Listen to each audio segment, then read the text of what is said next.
Senior सहाफ़ी और तज़ियाकार सलीम साफ़ी के मुताबिक इमरान खान को इक़्तिदार दिलवाकर और इनके लिए मुल्की इदारों के वक़ार को दांव पर लगाकर जनरल बाजवा ने अपने और मुल्क के साथ बहुत जुल्म किया। ताहम इमरान खान का अगर कोई सबसे बड़ा कोई मौहसिन है तो वो जनरल कमर जावेद बाजवा ही है। जनरल बाजवा वो सब कुछ न करते तो इमरान खान कभी वज़ीर आज़म नहीं बन सकते थे, लेकिन उन्होंने इनके खिलाफ बोल बोल कर इन्हें कहीं का नहीं छोड़ा। इक़्तिदार से महरूमी के बाद वो शोहरत के घोड़े पर दोबारा सवार हुए और दरपर्दा इन्हें बाज मगरिबी लॉबियों की शह भी हासिल रही तो वो एक बार फिर रिवायती तकब्बुर का शिकार हो गए। शहबाज शरीफ और जरदारी इनसे बात करना चाहते थे, लेकिन वो मुतकबराना अंदाज में कहते रहे कि चोरों से बात नहीं करेंगे। ताहम फिर अल्लाह ने इन्हें ये वक्त दिखाया कि इन्हीं से बातचीत के लिए कमेटियां बनाते रहे। एक बुनियादी गलती इनसे ये सरजद हुई कि वो जनरल आसिम मुनीर को जनरल कमर जावेद बाजवा और जनरल नदीम अंजुम को जनरल फैज हमीद समझने लगे।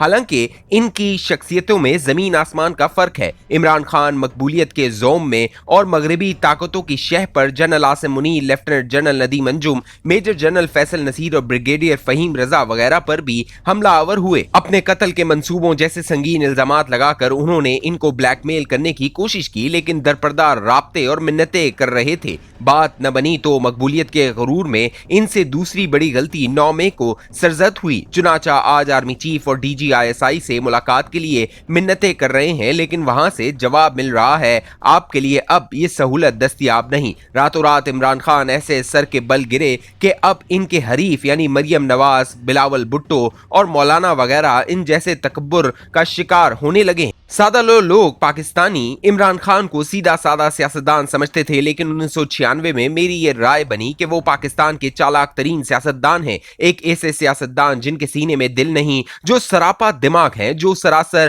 ख्वाहिशात हैं, जो दीगर सियासतदानों के 3 चेहरों के बरअक्स 4 चेहरे लिए फिरते हैं और जिसको वो चेहरा दिखाना चाहते हैं दिखा देते हैं। मेरी ये राय दौरे तालिब इल्मी में इनको करीब से देखने के बाद कायम हुई थी और वक्त के साथ साथ बदलने की बजाय मजीद पुख्ता होती गई। लोग इन्हें रहम दिल लेकिन मैं सफाक तरीन इंसान समझता रहा। लोग इन्हें सादगी का नमूना समझते रहे, लेकिन मैं इन्हें तकब्बुर का मुजस्सम पहाड़ समझता रहा। लोग इन्हें इंसानियत के लिए तड़पने वाला करार देते रहे, लेकिन मेरा यकीन रहा कि इनकी सोच जात से शुरू होती है और जात पर ही खत्म होती है। उन्होंने अपने आप को मगरिब का मुखालिफ मशहूर कर रखा था, लेकिन मुझे यकीन था कि इन्हें मखसूस मगरिबी ताकतों ने लॉन्च किया है। यही वजह है कि गुज़िश्ता 24 साल के दौरान मेरी सहाफत इनके बारे में तनकीद से इबारत रही। इन्होंने खुद भी कोशिश की और दरमियान में कई लोग भी पड़े कि हमारी दोस्ती हो जाए, लेकिन चूंकि मेरा दिल मेरे दलाइल के साथ खड़ा था, इसलिए मुख्तलिफ शक्लों में कीमत अदा करने के बावजूद अपनी राय न बदली। मेरे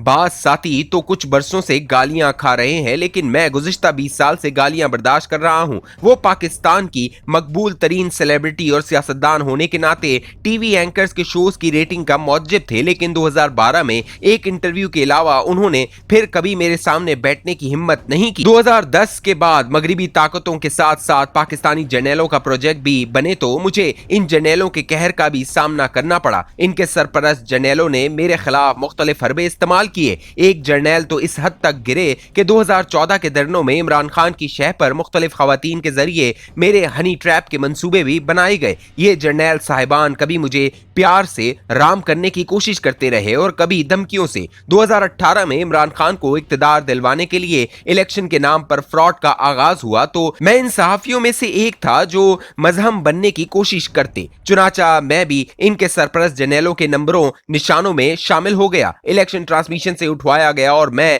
घर से उठाए जाने के लिए हमले से लेकर वाजे रहे कि इसमें मेरे सिक्योरिटी गार्ड शदीद जख्मी हुए। इसकी FIR इस वक्त से दर्ज है, लेकिन इमरान खान के पूरे इक्तदार से लेकर आज तक रत्ती भर पेशरफ नहीं हुई। जंग और जियो के मालिकान पर मेरे मामले में बदतरीन दबाव और सेंसरशिप जैसे हरबे बर्दाश्त करता रहा। इक्तदार में आने के बाद इमरान खान ने पहले हफ्ते में खुफिया इदारों और FBR वगैरह को मेरे खिलाफ मुतहरिक किया और मैं दावे से कह सकता हूं कि सहाफियों में सरकारी सतह पर अगर किसी की ट्रोलिंग पर सबसे ज्यादा सरकार का खर्चा हुआ तो वो ये आजिज ही था। इस अमल में कई दोस्त भी दुश्मन बने, लेकिन अल्लाह गवाह है कि मैं बका की इस जंग को पूरी खुशदिली के साथ लड़ता रहा, क्योंकि मेरा ज़मीर मुतमईन था और मैं इनके बारे में अपनी राय पर ईमान की हद तक यकीन रखता रहा। कभी फरियाद की और न कभी अपना रास्ता बदलने का सोचा। बहुत कमजोर इंसान हूँ, लेकिन वालदा मरहुमा की दुआओं और अल्लाह के खुसूसी करम करम ने मुझे इस काबिल बनाए रखा कि इन सब चीजों का मुकाबला मुल्क के अंदर रहकर करूं। अल्हम्दुलिल्लाह आज ऐसा वक्त आ गया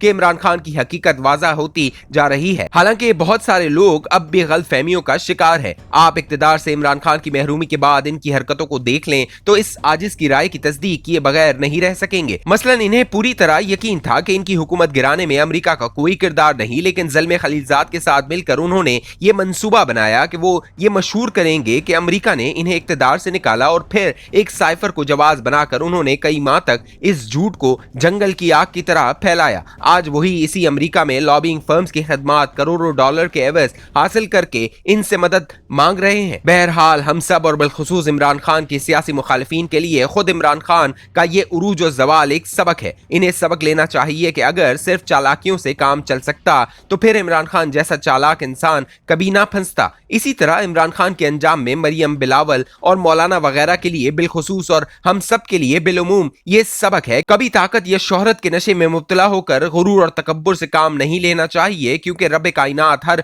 गुनाह माफ कर सकता है, लेकिन तकब्बुर करने वाले को जरूर इस दुनिया में नमूने इबरत बनाता है।